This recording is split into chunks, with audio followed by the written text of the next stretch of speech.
A Aurora Sem Dia, de Machado de Assis. Voz, Iba Mendes. Naquele tempo, contava Luís Tinoco 21 anos. Era um rapaz de estatura meã, olhos vivos, cabelos em desordem, língua inesgotável e paixões impetuosas. Exercia um modesto emprego no fórum, donde tirava o parco sustento, e morava com o padrinho, cujos meios de subsistência consistiam no ordenado da sua aposentadoria. Tinoco estimava o velho Anastácio, e este tinha ao afilhado igual afeição. Luís Tinoco possuía a convicção de que estava fadado para grandes destinos, e foi esse, durante muito tempo, o maior obstáculo da sua existência. No tempo em que o Dr. Lemos o conheceu, começava a arder-lhe a chama poética. Não se sabe como começou aquilo. Naturalmente, os louros alheios entraram a tirar-lhe o sono. O certo é que um dia de manhã acordou Luís Tinoco, escritor e poeta. A inspiração, flor abotoada ainda na véspera, amanheceu pomposa e viçosa.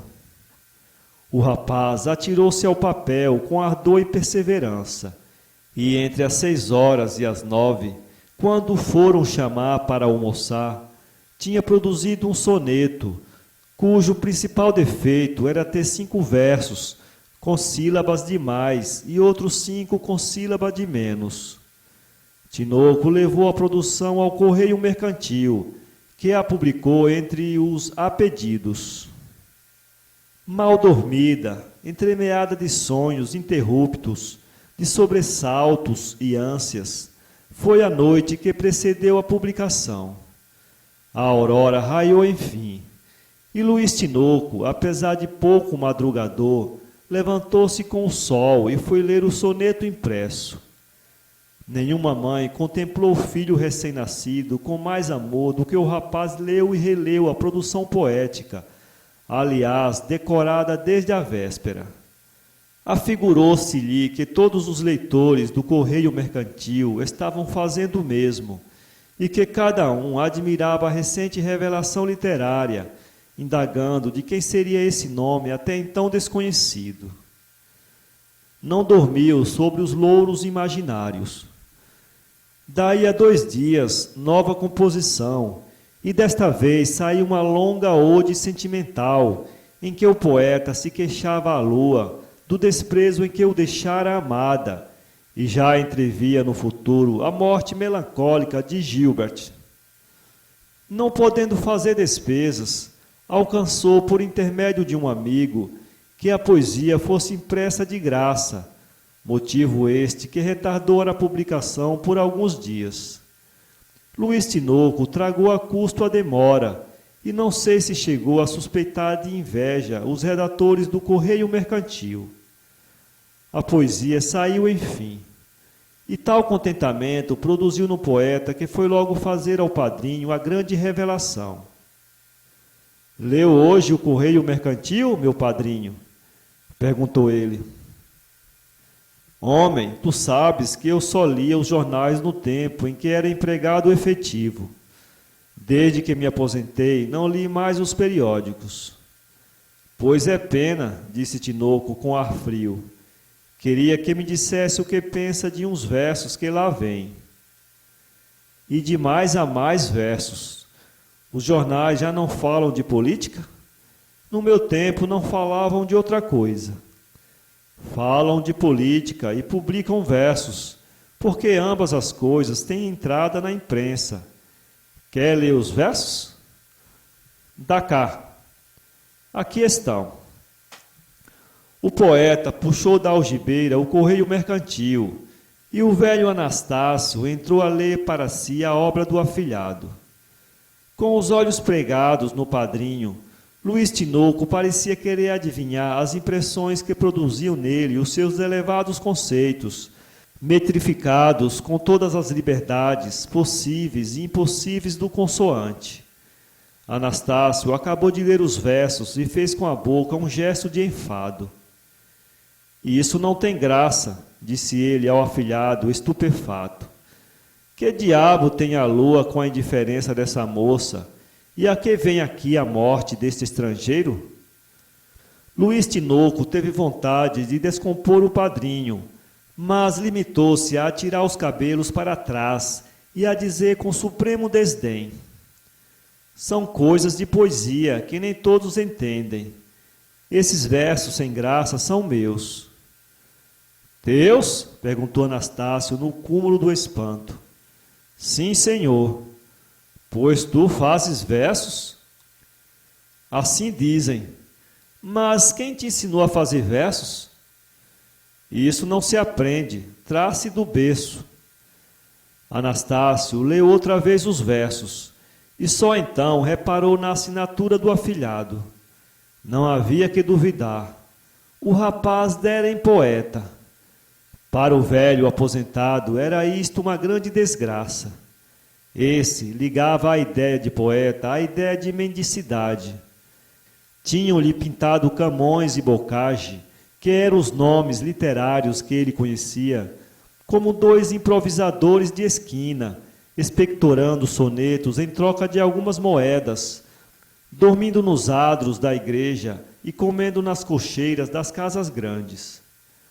Quando soube que o seu querido Luís estava atacado da terrível moléstia, Anastácio ficou triste, e foi nessa ocasião que se encontrou com o Dr. Lemos e lhe deu notícia da gravíssima situação do afilhado. Dou-lhe parte de que o Luís está poeta. Sim? Perguntou-lhe o Dr. Lemos. E que tal lhe saiu o poeta? Não me importa se saiu mal ou bom. O que sei é que é a maior desgraça que lhe podia acontecer, porque isto de poesia não dá nada de si. Tenho medo que deixe o emprego e fique aí pelas esquinas a falar à lua, cercado de moleques. O doutor Lemos tranquilizou o homem, dizendo-lhe que os poetas não eram esses vadios que ele imaginava. Mostrou-lhe que a poesia não era obstáculo para andar como os outros, para ser deputado, ministro ou diplomata. No entanto, disse o doutor Lemos, desejarei falar ao Luís. Quero ver o que ele tem feito, porque, como eu também fui outrora um pouco versejador, posso já saber se o rapaz dá de si. Luís Tinoco foi ter com ele. Levou-lhe o soneto e a ode impressos, e mais algumas produções não publicadas. Estas orçavam pela ode ou pelo soneto. Imagens safadas, expressões comuns, frouxo alento e nenhuma arte. Apesar de tudo isso, havia de quando em quando algum lampejo que indicava da parte do neófito propensão para o mistério. Podia ser, ao cabo de algum tempo, um excelente trovador de salas. O doutor Lemos disse-lhe com franqueza que a poesia era uma arte difícil e que pedia longo estudo, mas que, a querer cultivá-la a todo o transe, devia ouvir alguns conselhos necessários. Sim, respondeu ele, pode lembrar alguma coisa. Eu não me nego a aceitar-lhe o que me parecer bom, tanto mais que eu fiz estes versos muito à pressa e não tive ocasião de os emendar. Não me parecem bons estes versos, disse o doutor Lemos. Poderia rasgá-los e estudar antes algum tempo. Não é possível descrever o gesto de soberbo desdém com que Luís Tinoco arrancou os versos ao doutor e lhe disse: os seus conselhos valem tanto como a opinião de meu padrinho. Poesia não se aprende, traz-se do berço. Eu não dou atenção a invejosos. Se os versos não fossem bons, o mercantil não os publicava. E saiu. Daí em diante foi impossível ter-lhe mão. Tinoco entrou a escrever como quem se despedia da vida. Os jornais andavam cheios de produções suas, umas tristes, outras alegres, não daquela tristeza nem daquela alegria que vem diretamente do coração, mas de uma tristeza que fazia sorrir e de uma alegria que fazia bocejar. Luiz Tinoco confessava singelamente ao mundo que fora invadido do ceticismo byroniano, que tragara até as fezes a taça do infortúnio, e que para ele a vida tinha escrita na porta a inscrição dantesca. A inscrição era citada com as próprias palavras do poeta, sem que, aliás, Luiz Tinoco o tivesse lido nunca. Ele respingava nas alheias produções uma coleção de alusões e nomes literários, com que fazia as despesas de sua erudição, e não era preciso, por exemplo, ter lido Shakespeare para falar do To Be or Not To Be, do balcão de Julieta e das torturas de Otelo. Tinha, a respeito de biografias ilustres, noções extremamente singulares. Uma vez, agastando-se com a sua amada, pessoa que ainda não existia, aconteceu-lhe dizer que o clima fluminense podia produzir monstros daquela espécie, do mesmo modo que o sol italiano dourara os cabelos da menina Aspásia. Lera casualmente algum dos salmos do Padre Caldas e achou-os soporíferos. Falava mais benevolamente da morte de Lindóia, nome que ele dava ao poema de José Basílio da Gama, de que só conhecia 4 versos. Ao cabo de 5 meses, tinha Luiz Tinoco produzido uma quantia razoável de versos e podia, mediante muitos claros e páginas em branco, dar um volume de 180 páginas. A ideia de imprimir um livro sorriu-lhe, e daí a pouco era raro passar por uma loja sem ver no mostrador um prospecto assim concebido. Goivos e Camélias, por Luiz Tinoco, um volume de 200 páginas, R$2.000. O Dr. Lemos encontrou-o algumas vezes na rua. Andava com o ar inspirado de todos os poetas novéis que se supõem apóstolos e mártires. Cabeça alta, olhos vagos, cabelos grandes e caídos. Algumas vezes abotoava o paletó e punha a mão ao peito por ter visto assim um retrato de Guizot. Outras vezes andava com as mãos para trás. O Dr. Lemos falou-lhe a 3ª vez que o viu assim, porque das 2 primeiras o rapaz esquivou-se, por modo que não pôde deter-lhe o passo. Fez-lhe alguns elogios às suas produções. Expandiu-se-lhe o rosto. Obrigado, disse ele. Esses elogios são o melhor prêmio das minhas fadigas. O povo não está preparado para a poesia. As pessoas inteligentes, como o doutor, podem julgar do merecimento dos outros. Leu a minha Flor Pálida? Uns versos publicados no domingo? Sim, li, são galantíssimos. E sentimentais. Fiz aquela poesia em meia hora e não emendei nada. Acontece-me isso muita vez. Que lhe parecem aqueles esdrúxulos? Acho-os esdrúxulos. São excelentes. Agora vou levar algumas estrofes que compus ontem. Intitulam-se À Beira de um Túmulo. Ah, já assinou meu livro?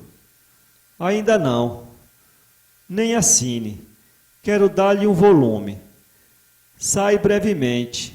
Estou recolhendo as assinaturas. Goivos e Camélias. Que lhe parece o título? Magnífico. Achei-o de repente. Lembraram-me outros, mas eram comuns. Goivos e Camélias. Parece que é um título distinto e original. É o mesmo que se dissesse Tristezas e Alegrias. Justamente. Durante esse tempo, ia o poeta tirando do bolso um aluvião de papéis. Procurava as estrofes de que falara. O Dr. Lemos quis esquivar-se, mas o homem era implacável. Segurou-lhe no braço. Ameaçado de ouvir ler os versos na rua, o doutor convidou o poeta a ir jantar com ele. Foram a um hotel próximo. Ah, meu amigo, dizia ele em caminho, não imagina quantos invejosos andam a denegrir o meu nome. O meu talento tem sido alvo de 1000 ataques, mas eu já estava disposto a isto. Não me espanto. A enxerga de Camões é um exemplo e uma consolação. Prometeu, atado ao Cáucaso, é o emblema do gênio. A posteridade é a vingança dos que sofrem os desdéns do seu tempo. No hotel, procurou o Dr. Lemos um lugar mais afastado, onde não chamassem muito a atenção das outras pessoas. Aqui estão as estrofes, disse Luiz Tinoco, conseguindo arrancar de um maço de papéis a poesia anunciada. Não lhe parece melhor lê-las à sobremesa? Como quiser, respondeu ele. Tem razão, porque eu também estou com fome. Luiz Tinoco era todo prosa à mesa do jantar. Comeu desencadernadamente. Não repare, dizia ele de quando em quando, isto é o animal que se está alimentando. O espírito aqui não tem culpa nenhuma. À sobremesa, estando na sala apenas uns 5 fregueses, desdobrou Luiz Tinoco o fatal papel e leu as anunciadas estrofes, com uma melopéia afetada e perfeitamente ridícula. Os versos falavam de tudo, da morte e da vida, das flores e dos vermes, dos amores e dos ódios. Havia mais de 8 ciprestes, cerca de 20 lágrimas, e mais túmulos do que um verdadeiro cemitério. Os 5 fregueses jantantes voltaram a cabeça quando Luiz Tinoco começou a recitar os versos. Depois começaram a sorrir e a murmurar alguma coisa que os dois não puderam ouvir. Quando o poeta acabou, um dos circunstantes, assaz grosseiro, soltou uma gargalhada. Luiz Tinoco voltou-se enfurecido, mas o Dr. Lemos conteve-o, dizendo: não é conosco. É, meu amigo, disse ele resignado, mas que lhe havemos de fazer? Quem entende a poesia para a respeitar em toda parte? Deixemos este lugar, disse o Dr. Lemos. Aqui não compreende o que é um poeta.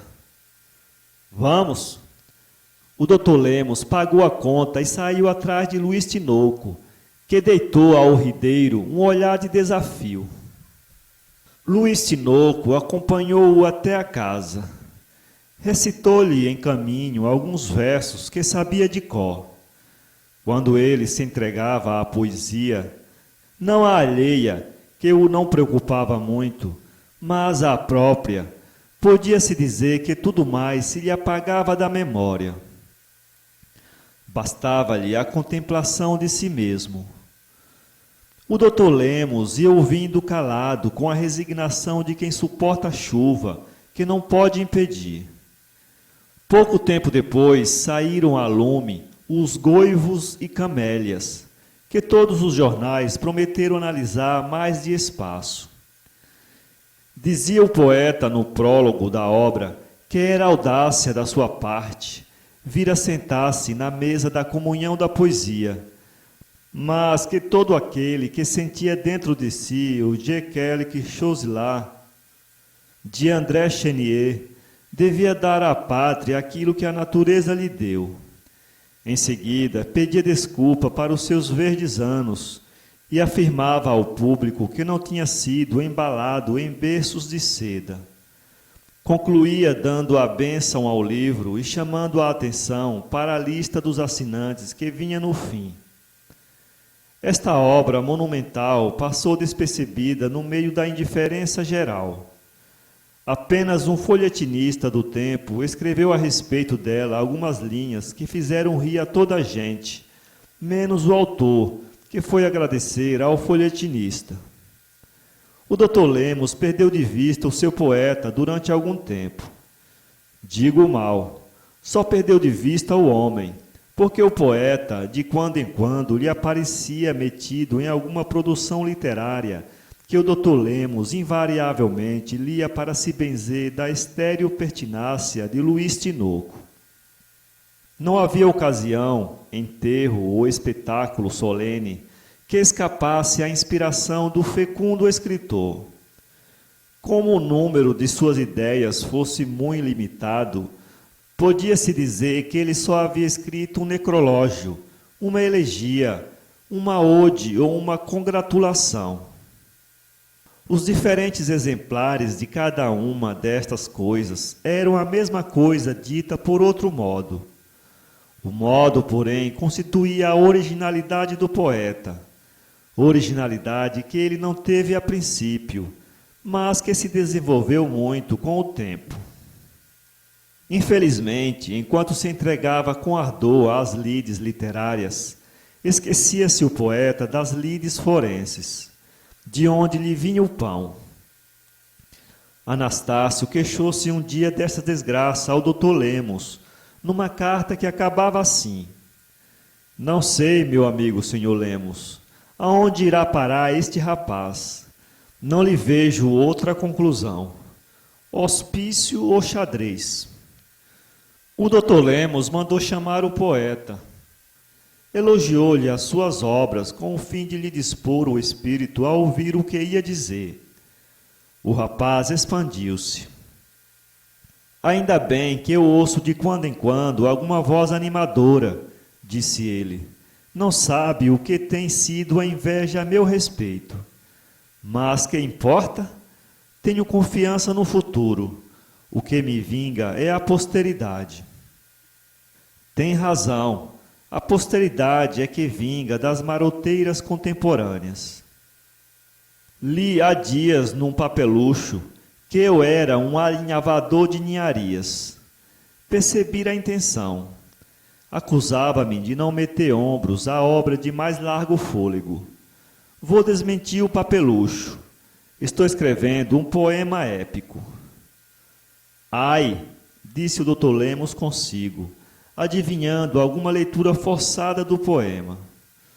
Podia mostrar-lhe alguma coisa, continuou Luís Tinoco, mas prefiro que leia a obra quando estiver mais adiantada. Muito bem. Tem 10 cantos, cerca de 10.000 versos. Mas quer saber a minha desgraça? Qual é? Estou apaixonado. Realmente é uma desgraça na sua posição. Que tem a minha posição? Creio que não é excelente. Dizem-me que se tem descuidado um pouco das suas obrigações do fórum e que brevemente lhe vão tirar o emprego. Fui despedido ontem. Já? É verdade. Se ouvisse o discurso com que eu respondi ao escrivão, diante de toda a gente que enchia o cartório, vinguei-me. Mas de que viverá agora? Seu padrinho não pode, creio eu, com o peso da casa. Deus me ajudará. Não tenho eu uma pena na mão? Não recebi do berço um tal ou qual engenho que já tem dado alguma coisa de si? Até agora nenhum lucro tentei tirar das minhas obras, mas era só amador. Daqui em diante o caso muda de figura. É necessário ganhar o pão. Ganharei o pão. A convicção com que Luís Tinoco dizia estas palavras entristeceu o amigo do padrinho. O doutor Lemos contemplou durante alguns segundos, com inveja, talvez, aquele sonhador incorrigível, tão desapegado da realidade da vida, acreditando não só nos seus grandes destinos, mas também na verossimilhança de fazer da sua pena uma enxada. Deixa estar, continuou Luís Tinoco. Eu hei de provar-lhes, ao senhor e a meu padrinho, que não sou tão inútil como lhes pareço. Não me falta coragem, doutor, quando me faltasse a uma estrela. Luís Tinoco calou-se, retorceu o bigode e olhou melancolicamente para o céu. O doutor Lemos também olhou para o céu, mas sem melancolia, e perguntou rindo: Uma estrela? Ao meio-dia é raro. Não falo dessas, interrompeu Luís Tinoco. Lá é que ela devia estar, ali no espaço azul, entre as outras suas irmãs, mais velhas do que ela e menos formosas. Uma moça? Uma moça é pouco.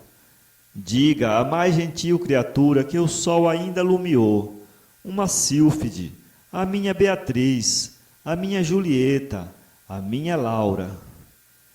Escusa dizê-lo, deve ser muito formosa, se fez apaixonar um poeta. Meu amigo, o senhor é um grande homem. Laura é um anjo, e eu adoro-a. E ela? Ela ignora talvez que eu me consumo. Isso é mal. Que quer? Disse Luís Tinoco, enxugando com o lenço uma lágrima imaginária.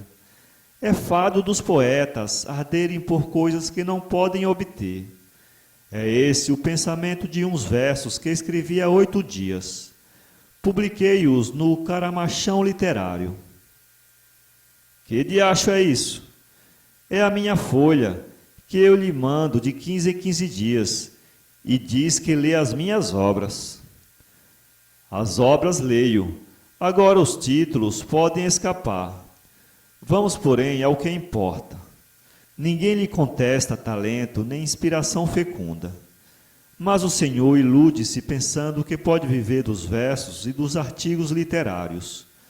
Note que os seus versos e os seus artigos são muito superiores ao entendimento popular e, por isso, devem ter muito menos aceitação. Esse desenganar com as mãos cheias de rosas produziu salutar efeito no ânimo de Luís Tinoco. O poeta não pôde sofrear um sorriso de satisfação e bem-aventurança. O amigo do padrinho concluiu seu discurso oferecendo-lhe um lugar de escrevente em casa de um advogado. Luís Tinoco olhou para ele algum tempo sem dizer palavra. Depois, volto ao fórum, não?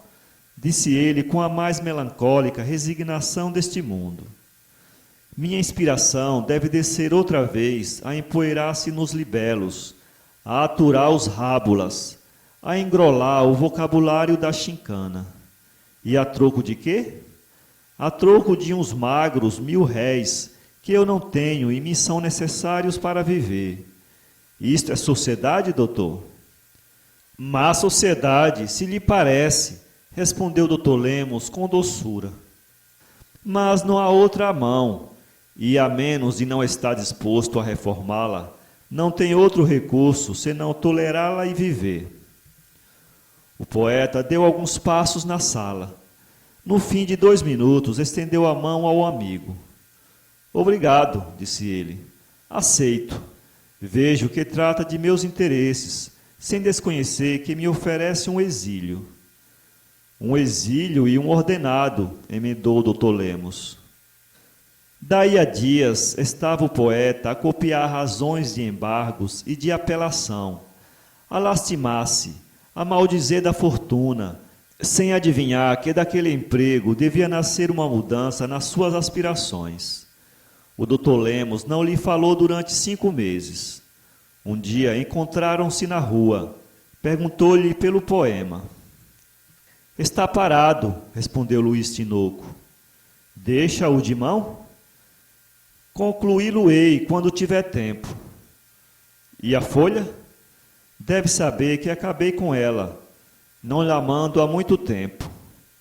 É verdade, mas podia ser um esquecimento. Muito me conta.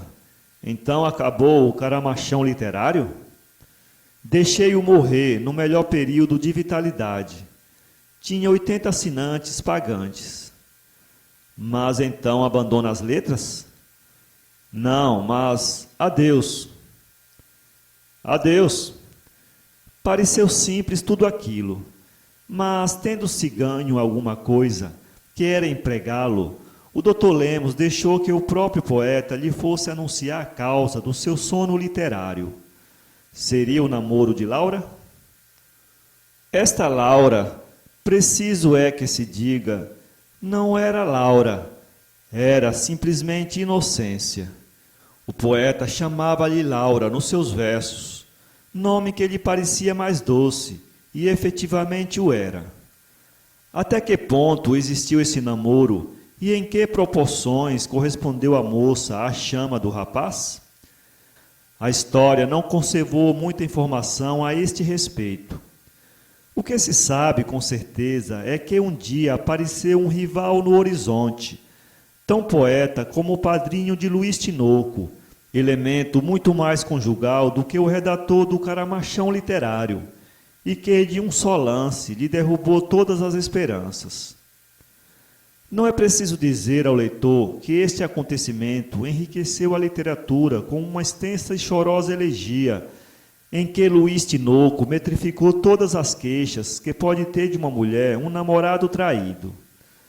Esta obra tinha por epígrafe o No Summa Dio Dolore, do poeta florentino. Quando ele a acabou e emendou, releu-a em voz alta, passeando na alcova. Deu o último apuro a um ou outro verso. Admirou a harmonia de muitos e, singelamente, confessou de si para si que era a sua melhor produção. O Caramachão literário ainda existia. Luís Tinoco apressou-se a levar o escrito ao prelo, não sem o ler aos seus colaboradores, cuja opinião foi idêntica à dele. Apesar da dor que o devia consumir, o poeta leu as provas com o maior desvelo e escrúpulo, assistiu à impressão dos primeiros exemplares da folha e durante muitos dias releu os versos até cansar. Do que ele menos se lembrava era da perfídia que os inspirou. Esta, porém, não era a razão do sono literário de Luís Tinoco. A razão era puramente política. O advogado, cujo escrevente ele era, tinha sido deputado e colaborava numa gazeta política. O seu escritório era um centro, onde iam ter muitos homens públicos e se conversava largamente dos partidos e do governo. Luís Tinoco ouviu a princípio essas conversas com a indiferença de um Deus envolvido no manto da sua imortalidade. Mas a pouco e pouco foi adquirindo gosto ao que ouvia. Já lia os discursos parlamentares e os artigos de polêmica. Da atenção passou rapidamente ao entusiasmo, porque naquele rapaz tudo era extremo, entusiasmo ou indiferença.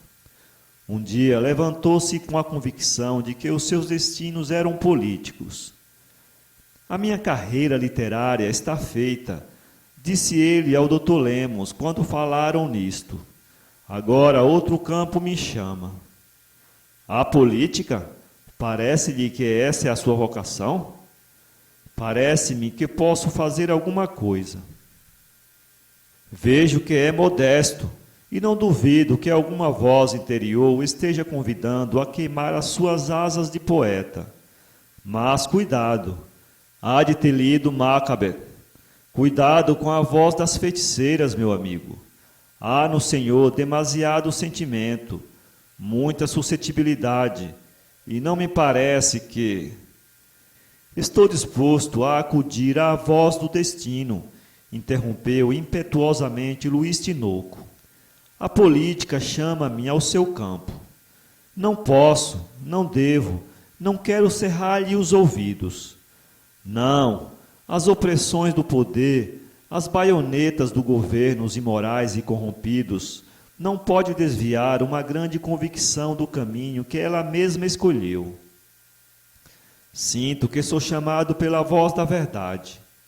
Quem foge à voz da verdade? Os covardes e os ineptos. Não sou inepto nem covarde. Tal foi a estreia oratória com que ele brindou o Dr. Lemos numa esquina onde, felizmente, não passava ninguém. Só lhe peço uma coisa, disse o ex-poeta. O que é? Recomende-me ao doutor. Quero acompanhá-lo e ser seu protegido. É o meu desejo. O Dr. Lemos cedeu ao desejo de Luís Tinoco. Foi ter com o advogado e recomendou-lhe o escrevente. Não com muita solicitude, mas também sem excessiva frieza. Felizmente, o advogado era uma espécie de São Francisco Xavier do partido, desejoso como ninguém de aumentar o pessoal militante. Recebeu a recomendação com a melhor cara do mundo e logo no dia seguinte disse algumas palavras benévolas ao escrevente, que as ouviu trêmulo de comoção. Escreva alguma coisa, disse o advogado, e traga-me para ver se lhe achamos propensão. Não foi preciso dizer-lhe 2 vezes. 2 dias depois, levou o ex-poeta ao seu protetor um artigo extenso e difuso, mas cheio de entusiasmo e fé. O advogado achou defeitos no trabalho. Apontou-lhe demasias e nebulosidades, frouxidão de argumentos, mais ornamentação que solidez. Todavia, prometeu publicá-lo. Ou fosse porque lhe fizesse estas observações com muito jeito e benevolência, ou porque Luís Tinoco houvesse perdido alguma coisa da antiga suscetibilidade, ou porque a promessa da publicação lhe adoçasse o amargo da censura, ou por todas estas razões juntas, o certo é que ele ouviu com exemplar modéstia e alegria as palavras do protetor. Há de perder os defeitos com o tempo, disse este, mostrando o artigo aos amigos. O artigo foi publicado e Luís Tinoco recebeu alguns apertos de mão. Aquela doce e indefinível alegria que ele sentira quando estampou no Correio Mercantil os seus primeiros versos, voltou a experimentá-la agora, mas a alegria complicada de uma virtuosa resolução. Luís Tinoco, desde aquele dia, sinceramente acreditou que tinha uma missão, que a natureza e o destino o haviam mandado à terra para endireitar os tortos políticos. Poucas pessoas se terão esquecido do período final da estreia política do ex-redator do Caramachão Literário.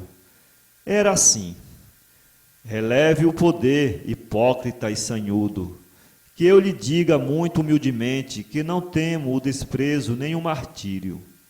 Moisés, conduzindo os hebreus à terra da promissão, não teve a fortuna de entrar nela. É o símbolo do escritor que leva os homens à regeneração moral e política, sem lhe transpor as portas de ouro. Que poderia eu temer? Prometeu atado ao Cáucaso, Sócrates bebendo a cicuta, Cristo expirando na cruz, Savonarola indo ao suplício, John Brown esperneando na forca. São os grandes apóstolos da luz, o exemplo e o conforto dos que amam a verdade, o remorso dos tiranos e o terremoto do despotismo. Luís Tinoco não parou nessas primícias. Aquela mesma fecundidade da estação literária veio a reproduzir-se na estação política. O protetor, entretanto, disse-lhe que era conveniente escrever menos e mais assentado. O ex-poeta não repeliu a advertência e até lucrou com ela, produzindo alguns artigos menos desgrenhados no estilo e no pensamento. A erudição política de Luís Tinoco era nenhuma. O protetor emprestou-lhe alguns livros, que o ex-poeta aceitou com infinito prazer. Os leitores compreendem facilmente que o autor dos Goivos e Camélias não era homem que meditasse uma página de leitura. Ele ia atrás das grandes frases, sobretudo das frases sonoras, demorava-se nelas, repetia-as, ruminava-as com verdadeira delícia. O que era reflexão, observação, análise, parecia-lhe árido, e ele corria depressa por elas. Algum tempo depois, houve uma eleição primária. O publicista sentiu que havia em si um eleitor, e foi dizê-lo afoitamente ao advogado. O desejo não foi mal aceito. Trabalharam-se as coisas de modo que Luís Tinoco teve o gosto de ser incluído numa chapa e a surpresa de ficar batido. Batê-lo foi possível ao governo. Abatê-lo não. O ex-poeta, ainda quente do combate, traduziu em largos e floreados períodos o desprezo que lhe inspirava aquela vitória dos adversários. A esse artigo responderam os amigos do governo com um que terminava assim: até onde quererá ir, com semelhante descomedimento de linguagem, o pimpolho do ex-deputado Z? Luiz Tinoco quase morreu de júbilo ao receber em cheio aquela descarga ministerial. A imprensa adversa não o havia tratado até então com a consideração que ele desejava. Uma ou outra vez haviam discutido argumentos seus, mas faltava o melhor. Faltava o ataque pessoal, que lhe parecia ser o batismo de fogo naquela espécie de campanha. O advogado, lendo o ataque, disse ao ex-poeta que a sua posição era idêntica à do primeiro Pitt, quando o ministro Alport lhe respondeu, chamando-lhe moço, em plena Câmara dos Comuns, e que era necessário repelir no mesmo tom a ofensa ministerial. Luiz Tinoco ignorava até aquela data a existência de Pitt e de Walpole. Achou, todavia, muito engenhosa a comparação das duas situações e, com habilidade e cautela, perguntou ao advogado se lhe podia emprestar o discurso do orador britânico para refrescar a memória. O advogado não tinha o discurso, mas deu-lhe ideia dele, quanto bastou para que Luiz Tinoco fosse escrever um longo artigo acerca do que era e não era pimpolho. Entretanto, a luta eleitoral lhe descobrira um novo talento. Como fosse necessário arengar algumas vezes, fê-lo o pimpolho a grande aprazimento seu e no meio as palmas gerais. Luiz Tinoco perguntou a si mesmo se lhe era lícito aspirar às honras da tribuna. A resposta foi afirmativa. Esta nova ambição era mais difícil de satisfazer. O ex-poeta o reconheceu e armou-se de paciência para esperar.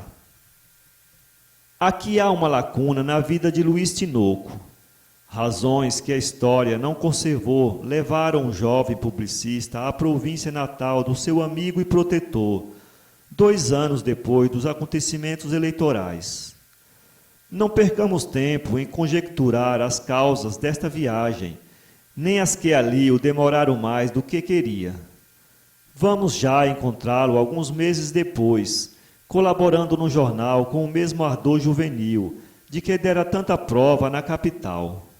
Recomendado pelo advogado aos seus amigos políticos e parentes, depressa criou Luiz Tinoco um círculo de companheiros e não tardou que assentassem ali ficar algum tempo. O padrinho já estava morto. Luiz Tinoco achava-se absolutamente sem família. A ambição do orador não estava apagada pela satisfação do publicista. Pelo contrário, uma coisa avivava a outra. A ideia de possuir 2 armas, brandi-las ao mesmo tempo, ameaçar e bater com ambas os adversários, tornou-se-lhe ideia crônica, presente, inextinguível. Não era a vaidade que o levava, quero dizer, uma vaidade pueril.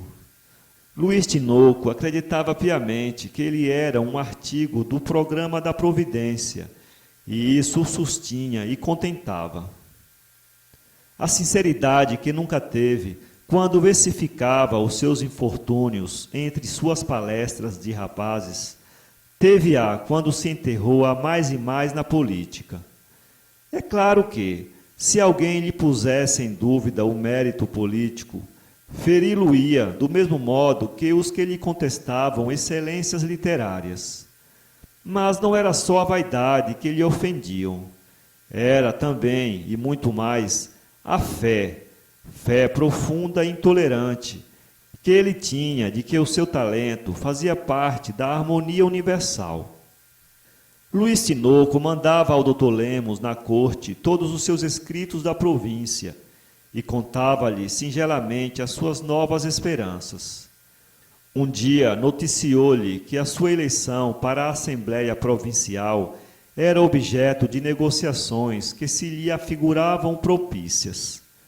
O correio seguinte trouxe notícia de que a candidatura de Luiz Tinoco entrara na ordem dos fatos consumados. A eleição fez-se e não deu pouco trabalho ao candidato fluminense, que, à força de muita luta e muito empenho, pôde ter a honra de ser incluído na lista dos vencedores. Quando lhe deram notícia da vitória, entoou a alma de Luiz Tinoco um verdadeiro e solene Te Deo laudamus. Um suspiro, o mais entranhado e desentranhado de quantos suspiros jamais soltaram homens, desafogou o coração do ex-poeta das dúvidas e incertezas de longas e cruéis semanas. Estava enfim eleito. Ia subir o primeiro degrau do Capitólio. A noite foi mal dormida, como a da véspera da publicação do primeiro soneto, e entremeada de sonhos análogos à situação. Luiz Tinoco via-se já troando na Assembleia Provincial, entre os aplausos de um, as imprecações de outros, a inveja de quase todos, e lendo em toda a imprensa da província os mais calorosos aplausos à sua nova e original eloquência. 20 exórdios fez o jovem deputado para o primeiro discurso, cujo assunto seria naturalmente digno de grandes rasgos e nervosos períodos. Ele já estudava mentalmente os gestos, a atitude, todo o exterior da figura que ia honrar a sala dos representantes da província. Muitos grandes nomes da política haviam começado no parlamento provincial. Era verossímil, era indispensável até, para que ele cumprisse o mandato imperativo do destino, que saísse dali em pouco tempo para vir transpor a porta mais ampla da reapresentação nacional.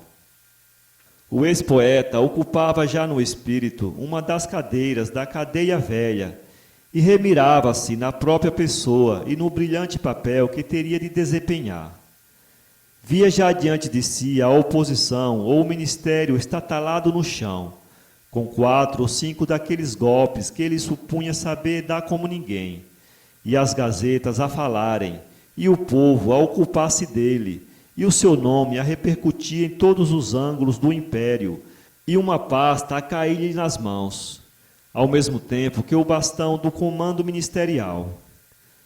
Tudo isto e muito mais imaginava o recente deputado, embrulhado nos lençóis, com a cabeça no travesseiro e o espírito a vagar por esse mundo fora, que é a coisa pior que pode acontecer a um corpo mortificado como estava o dele naquela ocasião. Não se demorou Luiz Tinoco em escrever ao Dr. Lemos e contar-lhe as suas esperanças e o programa que tencionava observar, desde que a fortuna lhe abria mais ampla estrada na vida pública. A carta tratava longamente do efeito provável da sua primeira oração e terminava assim: qualquer que seja o posto a que eu suba, qualquer, entenda bem, ainda aquele que é o primeiro do país, abaixo do imperador, e creio que irei até lá, nunca me há de esquecer que ao Senhor devo a animação que me dispensou, a recomendação que fez de mim. Parece-me que até hoje tenho correspondido à confiança dos meus amigos. Espero continuar a merecê-la. Inauguraram-se, enfim, os trabalhos. Tão ansioso estava Luiz Tinoco de falar que, logo nas primeiras sessões, a propósito de um projeto sobre a colocação de um chafariz, fez um discurso de 2 horas em que demonstrou, por A mais B, que a água era necessária ao homem. Mas a grande batalha foi dada na discussão do orçamento provincial. Luiz Tinoco fez um longo discurso em que combateu o governo geral, o presidente, os adversários, a política e o despotismo.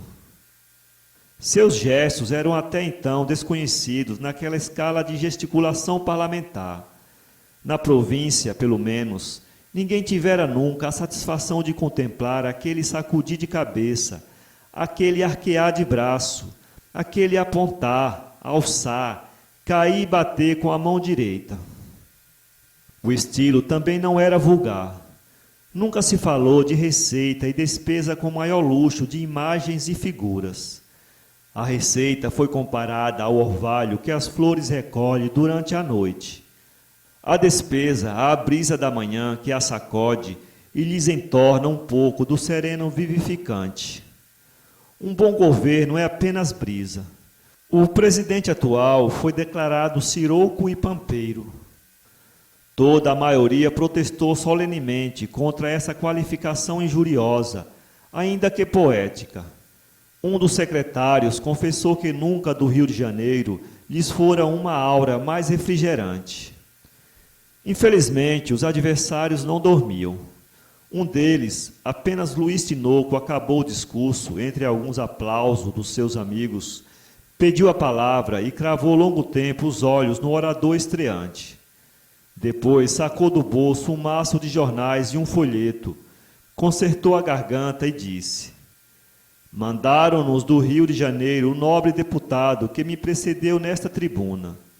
Diziam que era uma ilustração fluminense, destinada a arrasar os talentos da província. Imediatamente, senhor presidente, tratei de obter as obras do nobre deputado. Aqui tenho eu, senhor presidente, o Caramachão Literário, folha redigida pelo meu adversário, e o volume dos Goivos e Camélias. Tenho lá em casa mais outras obras. Abramos os Goivos e Camélias. O senhor Luiz Tinoco. O nobre deputado está fora da ordem. Apoiados. O orador. Continuo, senhor presidente. Aqui tenho os Goivos e Camélias. Vejamos um goivo. A ela. Quem és tu que me atormentas com teus prazenteiros sorrisos? Quem és tu que me apontas às portas dos paraísos? Imagem do céu és tu? És filha da divindade? Ou vens prender em teus cabelos a minha liberdade? Vê, Vossa Excelência, senhor presidente, que já nesse tempo o nobre deputado era inimigo de todas as leis opressoras. A Assembleia tem visto como ele trata as leis do metro. Todo o resto do discurso foi assim. A minoria protestou. Luiz Tinoco fez-se de todas as cores e a sessão acabou em risada. No dia seguinte, os jornais amigos de Luiz Tinoco agradeceram ao adversário deste o triunfo que lhe proporcionou, mostrando à província uma antiga e brilhante face do talento do ilustre deputado. Os que indecorosamente riram dos versos foram condenados com estas poucas linhas. Há dias, um deputado governista disse que a situação era uma caravana de homens honestos e bons. É caravana, não há dúvida. Vimos ontem os seus camelos. Nem por isso Luiz Tinoco ficou mais consolado. As cartas do deputado ao Dr. Lemos começaram a escassear, até que de todo cessaram de aparecer. Decorreram assim silenciosos uns 3 anos, ao cabo dos quais o Dr. Lemos foi nomeado não sei para que cargo na província onde se achava Luiz Tinoco. Partiu. Apenas empossado do cargo, tratou de procurar o ex-poeta e pouco tempo gastou, recebendo logo um convite dele para ir a um estabelecimento rural onde se achava. Há de me chamar ingrato, não? Disse Luiz Tinoco. Apenas viu assomar à porta de casa o Dr. Lemos. Mas não sou. Contava ir vê-lo daqui a 1 ano. E se lhe não escrevi... Mas que tem, doutor? Está espantado. O Dr. Lemos estava efetivamente pasmado ao olhar para a figura de Luiz Tinoco. Era aquele o poeta dos Goivos e Camélias? O eloquente deputado, o fogoso publicista? O que ele tinha diante de si era um honrado e pacato lavrador, ar e maneiras rústicas, sem o menor vestígio das atitudes melancólicas do poeta, do gesto arrebatado do tribuno, uma transformação, uma criatura muito outra e muito melhor. Riram-se ambos, um da mudança, outro do espanto, pedindo o Dr. Lemos a Luiz Tinoco lhe dissesse se era certo haver deixado a política, ou se aquilo eram apenas umas férias para renovar a alma. Tudo lhe explicarei, doutor, mas há de ser depois de ter examinado a minha casa e a minha roça, depois de lhe apresentar a minha mulher e meus filhos. Casado? Há 20 meses, e não me disse nada. Ia este ano à corte e esperava surpreendê-lo. Que 2 criancinhas as minhas, lindas como 2 anjos. Sai a mãe, que é a flor da província. Oxalá se pareçam também com ela nas qualidades de dona de casa. Que atividade, que economia! Feita a apresentação, beijadas as crianças, examinado tudo, Luiz Tinoco declarou ao Dr. Lemos que definitivamente deixara a política. De vez? De vez. Mas que motivo? Desgostos, naturalmente. Não. Descobri que não era fadado para grandes destinos. Um dia leram-me na Assembleia alguns versos meus.